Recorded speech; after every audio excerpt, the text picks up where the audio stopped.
Hai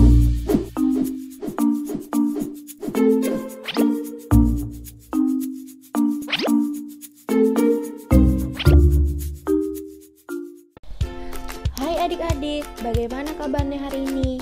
Di video kali ini, kakak akan menyampaikan penjelasan mengenai energi dan bagaimana sih kita menggunakannya dengan baik dan bijak. Pertama, kita harus tahu dulu apa itu energi. Kira-kira apa sih energi itu?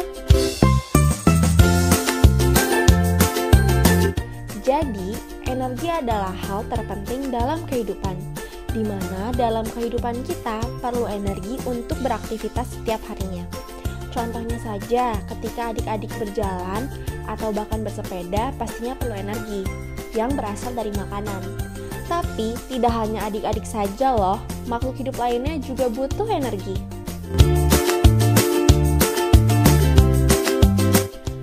Adik-adik tahu gak ada berapa bentuk energi itu? Jadi, bentuk-bentuk energi terbagi menjadi 4, yaitu 1.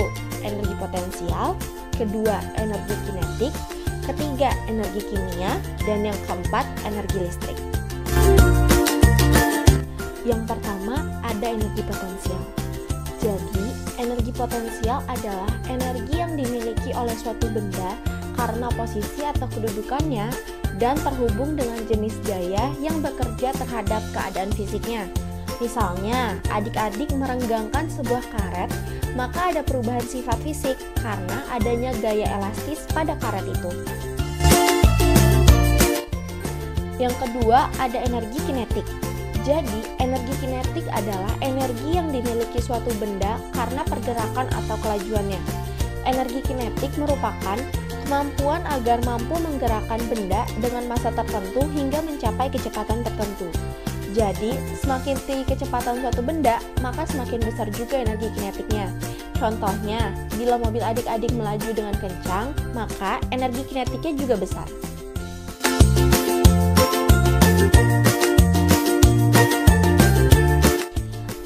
Lalu, yang ketiga ada energi kimia.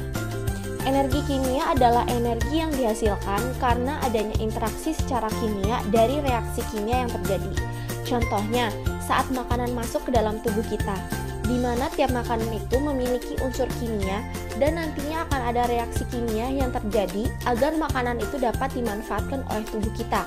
Pada reaksi kimia inilah terjadi juga energi kimia.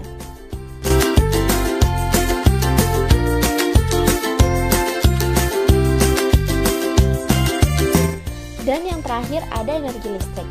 Energi listrik adalah energi yang berasal dari muatan listrik yang menyebabkan medan listrik statis atau gerakan elektron dalam konduktor atau ion dalam zat cair atau gas.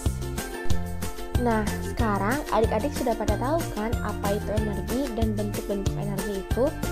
Selanjutnya, kakak akan menjelaskan tentang sumber-sumber energi ya adik-adik. Sumber energi itu terbagi menjadi 2, yaitu sumber energi tak terbarukan dan sumber energi terbarukan. Jadi, mulai dari sini kakak akan fokus pada pembahasan tentang sumber energi tak terbarukan ya adik-adik.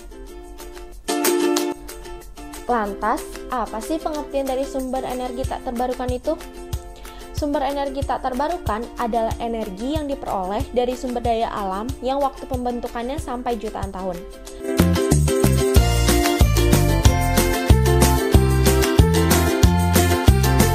Kenapa sih dikatakan tak terbarukan? Karena jika energi itu dieksploitasi atau digunakan secara berlebihan dan terus-menerus, maka akan sulit untuk mencari dan menggantikan dengan energi yang sejenis dengan jumlah sama, atau mungkin bahkan belum pasti adanya.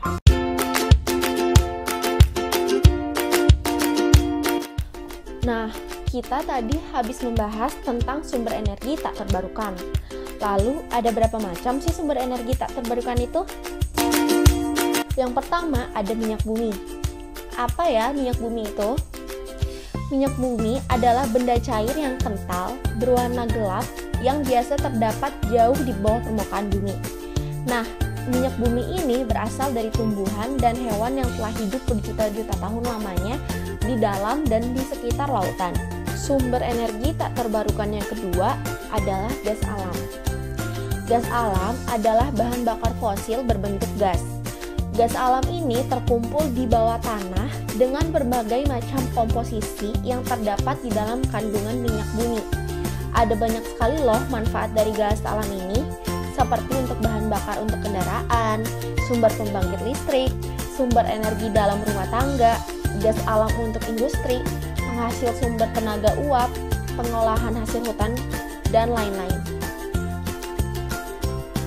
Dan sumber energi tak terbarukan yang terakhir adalah batu bara. Batu bara adalah berupa sedimen organik bahan bakar hidrokarbon padat yang terbentuk dari tumbuh-tumbuhan yang telah mengalami pembusukan secara biokimia, kimia, dan fisika dalam kondisi bebas oksigen yang berlangsung pada tekanan serta temperatur tertentu pada kurun waktu yang sangat lama. Manfaat dari batu bara ialah sebagai bahan baku utama pembangkit listrik, sebagai bahan baku pendukung dalam industri aluminium, sebagai bahan baku pendukung dalam industri baja, sebagai bahan bakar utama dalam pembuatan semen, dan lain-lain. Nah, adik-adik tahu gak sih kalau Indonesia itu merupakan negara penghasil batu bara terbesar nomor 4 di dunia? Walaupun Indonesia merupakan salah satu negara terbesar penghasil batu bara, tetapi proses produksi batu bara dapat membahayakan bagi kesehatan manusia karena adanya zat polutan saat terjadinya proses pembakaran batu bara tersebut. Serta batu bara juga sebagai salah satu penyumbang pemanasan global karena proses pembakaran tersebut. Apa sih energi nuklir itu? Energi nuklir adalah energi yang dihasilkan dari reaksi pembelahan uranium oleh neutron. Reaksi ini disebut reaksi fisi atau pembelahan. Energi nuklir juga dapat dihasilkan dari reaksi dua inti atom ringan yang menghasilkan inti atom yang lebih berat sekaligus menghasilkan energi. Reaksi ini disebut reaksi fusi.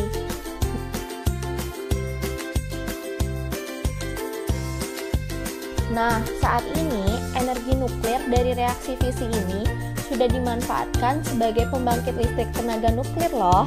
Tetapi untuk sementara reaksi fusi masih dalam penelitian di berbagai negara.